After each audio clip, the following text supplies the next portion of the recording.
비상계엄이라는 초유의 사태 속에서 우원식 국회의장은 국회의 담까지 넘으며 계엄 해제 요구 결의안을 이끌어냈습니다. 국민의힘에서도 친한계를 중심으로 18명이 본회의장에 참석해 찬성표를 던졌습니다. 노진호 기자입니다. 어젯밤 10시 30분 비상계엄령이 선포되자 즉각 한남동 공간을 나선 우원식 국회의장은 30분 만에 국회에 도착했습니다. 우 의장은 경찰이 차량을 통제하자 1m 높이의 국회담을 뛰어넘어 경내에 들어섰습니다.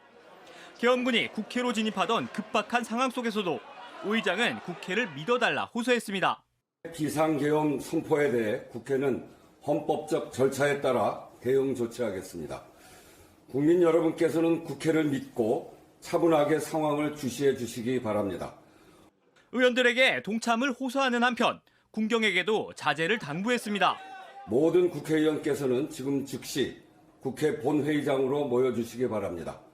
특별히 군경은 동요하지 말고 자리를 지켜줄 것을 당부드립니다. 새벽 1시쯤 본회의가 개최됐습니다.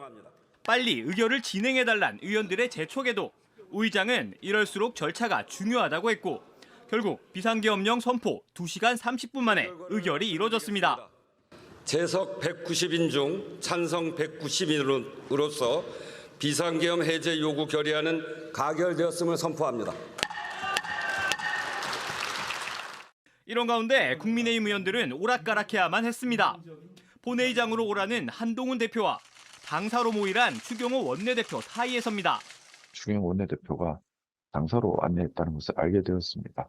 근데 그때 한동훈 대표가 곁에 계셨는데 한동훈 대표는 국회 본회의로 오라 그렇게 계속 지시를 내리는 상황이었고 저는 납득할 수 없는 일이었습니다. 국민의힘은 전체 108명 의원 중 친한계 의원들을 중심으로 18명만 계엄령 해제 요구안 찬성에 힘을 보탰습니다.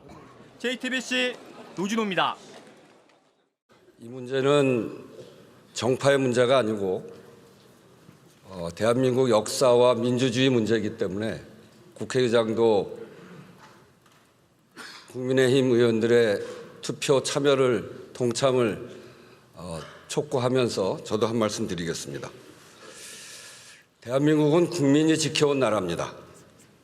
대한민국이 식민과 전쟁 그리고 분단과 독재라는 근현대사의 비극적 아픔을 딛고 선진국에 진입한 힘은 온전히 국민에서 나온 것입니다.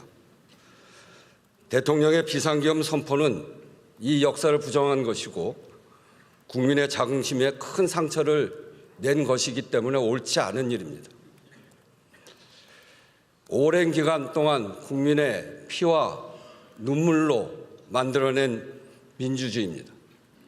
그래서 세계인들은 식민지를 겪은 나라 중에 선진국으로 나아간 유일한 대한민국을 경이롭게 보고 있습니다.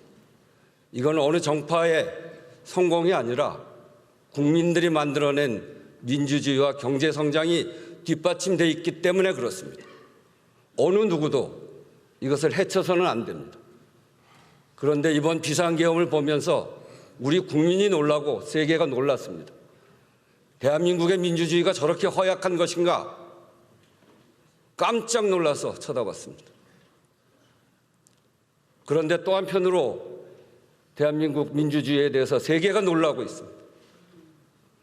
비상계엄을 선포한 지 2시간 반 만에 시민들이 국회 앞으로 모이고 국회의원들이 본회의장으로 들어와서 비상계엄을 2시간 반 만에 해제시켜버렸습니다. 역사적으로 이런 유례가 없습니다. 전 세계에 사례가 없을 정도로 전 세계는 대한민국 민주주의의 회복력에 놀라고 있습니다. 이 회복력 우리가 만들어가야 합니다. 정말 질서 있게 헌법적 절차에 따라서 만들어내고 있는 이 회복력을 세계가 놀라고 있는데 그래서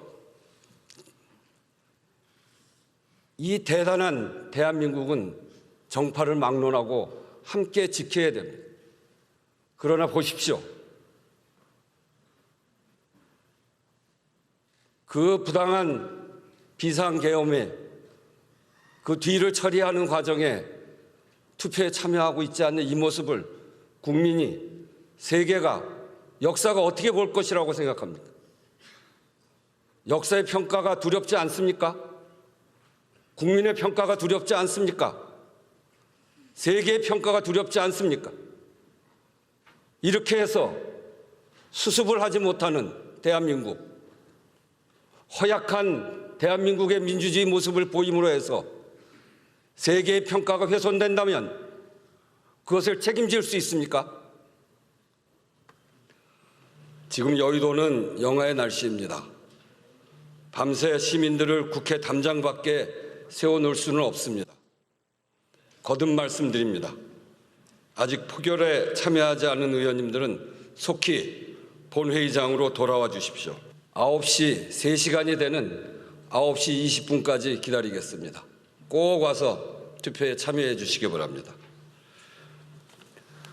투표 불성립은 의결 정족수가 부족한 것을 말합니다. 300명이면 대통령 탄핵 표결은 3분의 2입니다. 200명의 투표가 있어야 의결 정족수가 되고, 그런데 지금은 200명이 되질 않습니다. 그래서 투표가 불성립하는 것이고, 이 투표는 국회에 보고된 지 24시간에서 72시간 안에 이루어져야 됩니다. 오늘 투표가 불성립되면 이 안건은 자동 폐기가 됩니다. 국민들이 지켜보고 있습니다.